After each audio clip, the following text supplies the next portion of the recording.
Today we're going to be talking about our private privacy settings considered public. Well, stick around and find out exactly what I'm talking about. That's coming right. Whoa!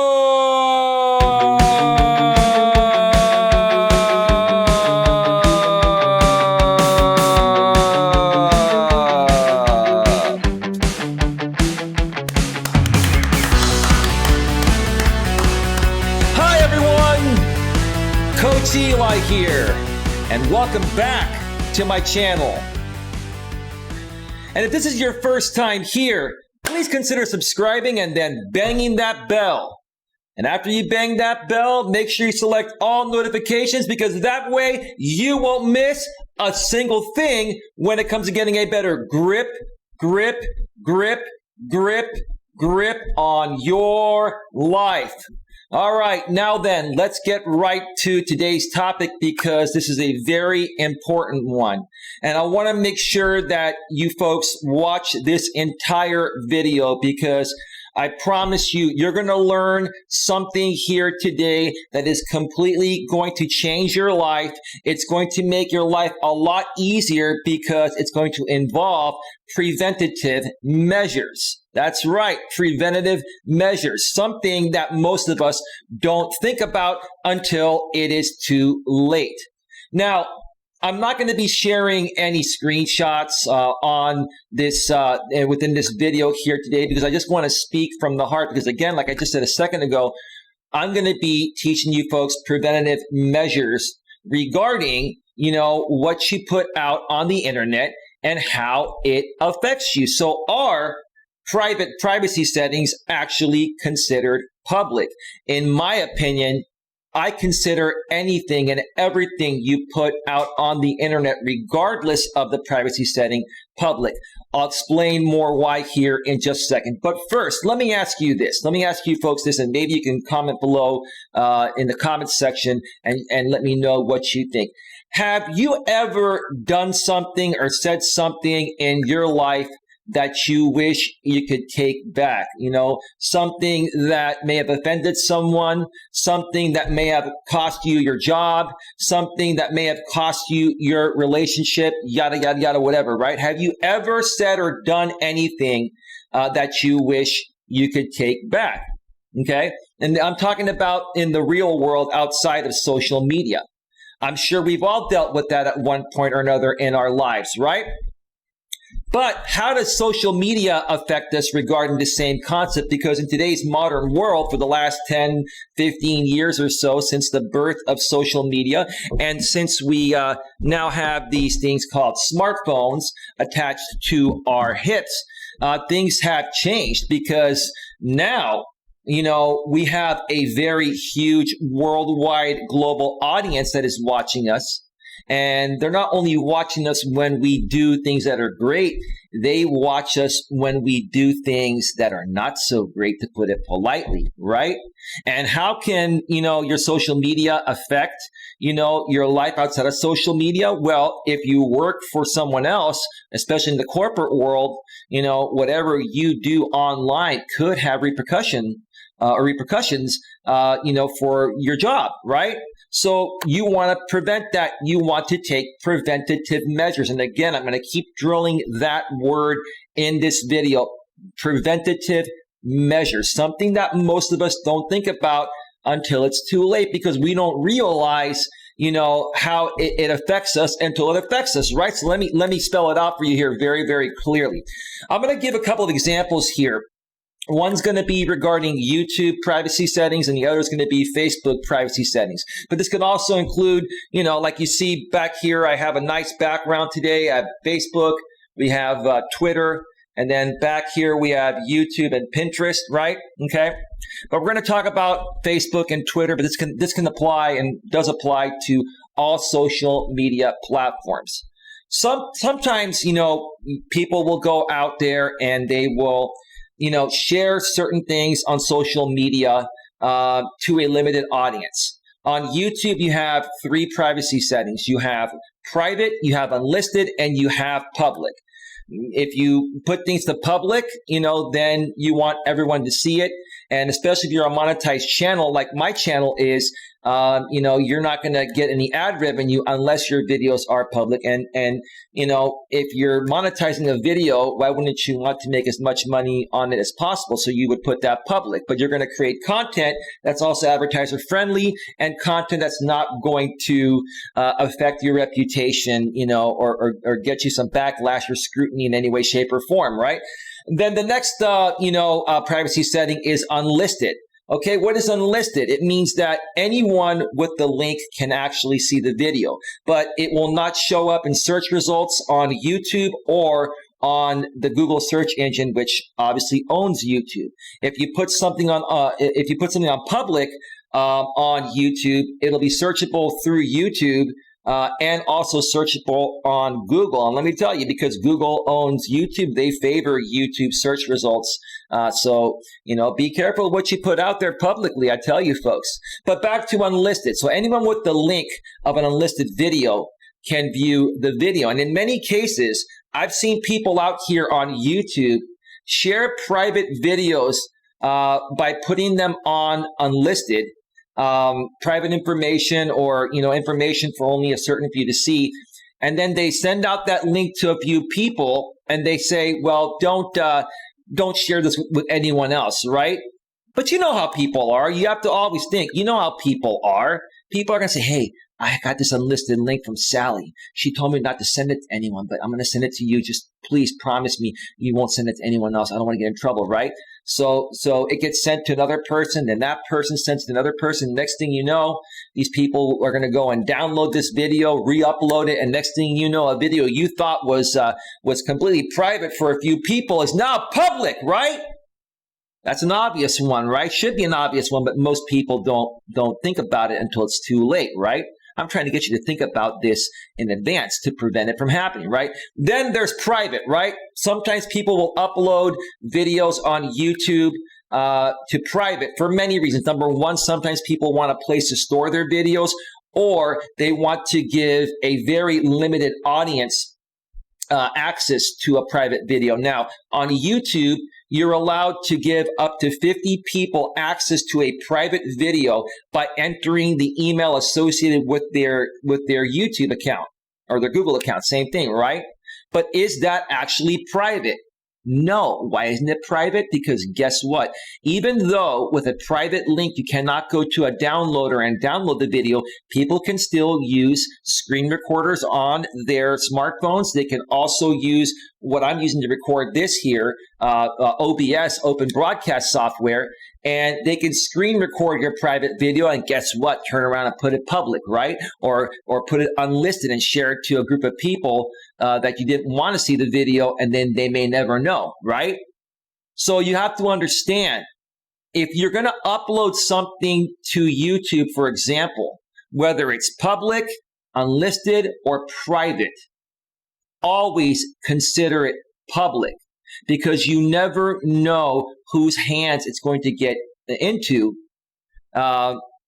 because simply you're basing on the trust that the people you send that private link to or give private access to are not going to turn around and screw you over per se, right? And in addition, you have to understand this. On Google or on YouTube, which is what I'm trying to say, okay, even if you just use YouTube to store your videos to private and you don't share the link with anyone, you don't give anyone access to it through email, which is what I'm trying to say, those videos are on YouTube servers and any YouTube employee has access to them. And I'm not saying there are rogue YouTube employees, but who knows? Someone could go rogue at some point. And let's say you have an enemy that you don't want to see that video. And let's say that enemy knows a YouTube employee, goes to that YouTube employee and says, hey, can you get me access to this private video? Yeah, I'll send it to you. Just don't tell anyone, right? You see, if it's on a server, regardless of the privacy settings, you have to always consider anything you do on YouTube or social media public. You have to understand that. Now, let me share one more example here regarding Facebook.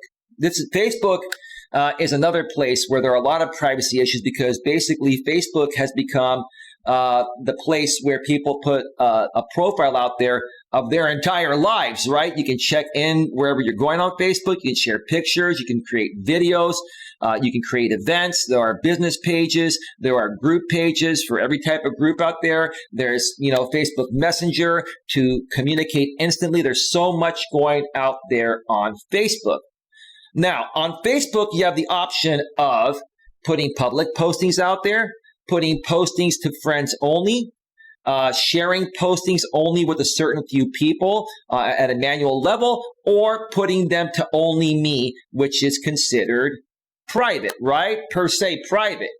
But once again, even if you put something out there on Facebook and you select the privacy setting only me, which is technically private, it's still on Facebook's servers and their employees have access to it. And all it takes is one rogue employee to be friends with someone that's your enemy to get that information. I'm not saying that there are rogue employees at Facebook either, but you never know, right?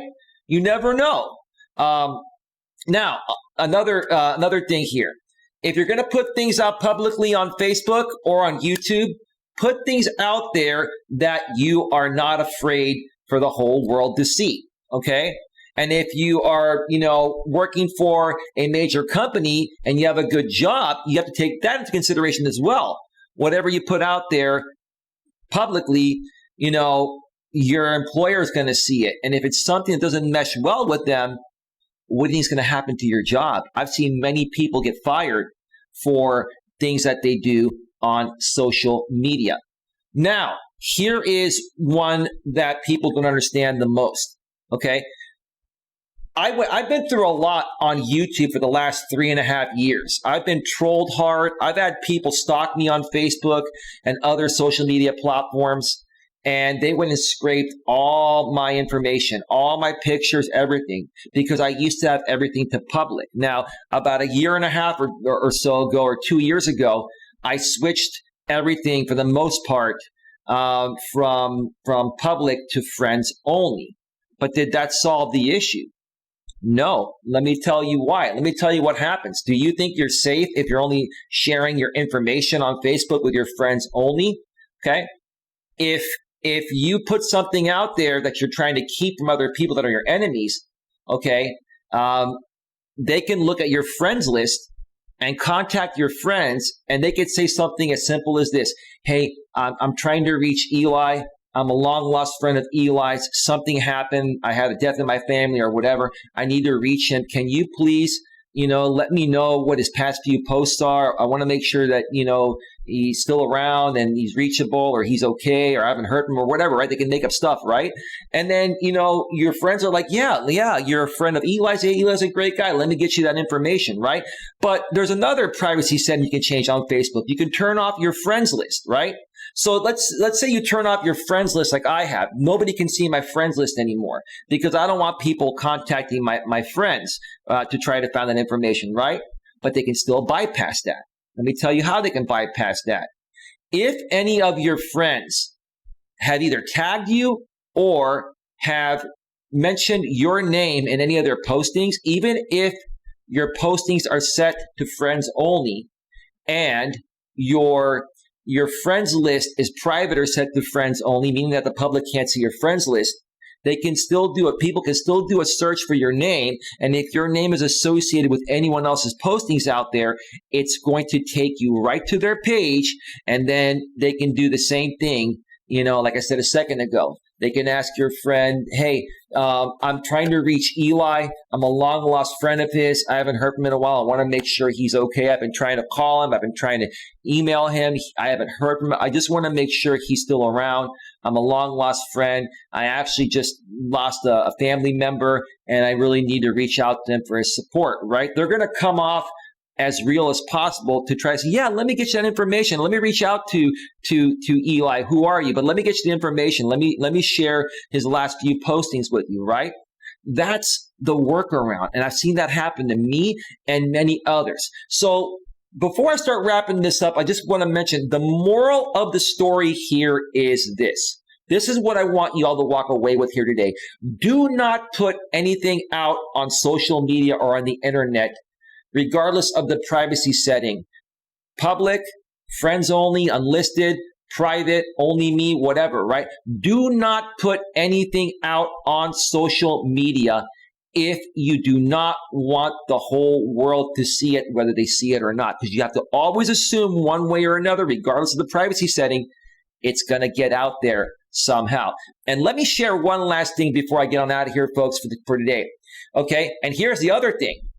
If you're ever involved in a legal matter, the police, any law enforcement agency has the right to subpoena the servers of these social media companies, Facebook, Google, YouTube, LinkedIn, Twitter, etc., and ask them for your complete profile, a download of your complete profile, and even if it's private or only me or on Google or YouTube, even if you have private videos, they're still going to get that information, and that will be used against you. So, folks, I want you to understand that taking preventative measures regarding your social media is going to save you a lot of hassle, backlash, and it's going to spare your reputation in the long run. I want to get you to think before you do something. I want to get you folks to be more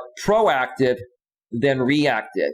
And when you learn how to become more proactive than reactive and think ahead before you do something, okay, when you think about the repercussions of your actions, you're going to start making better decisions in the first place, and your life's going to be a lot happier and more enjoyable to live.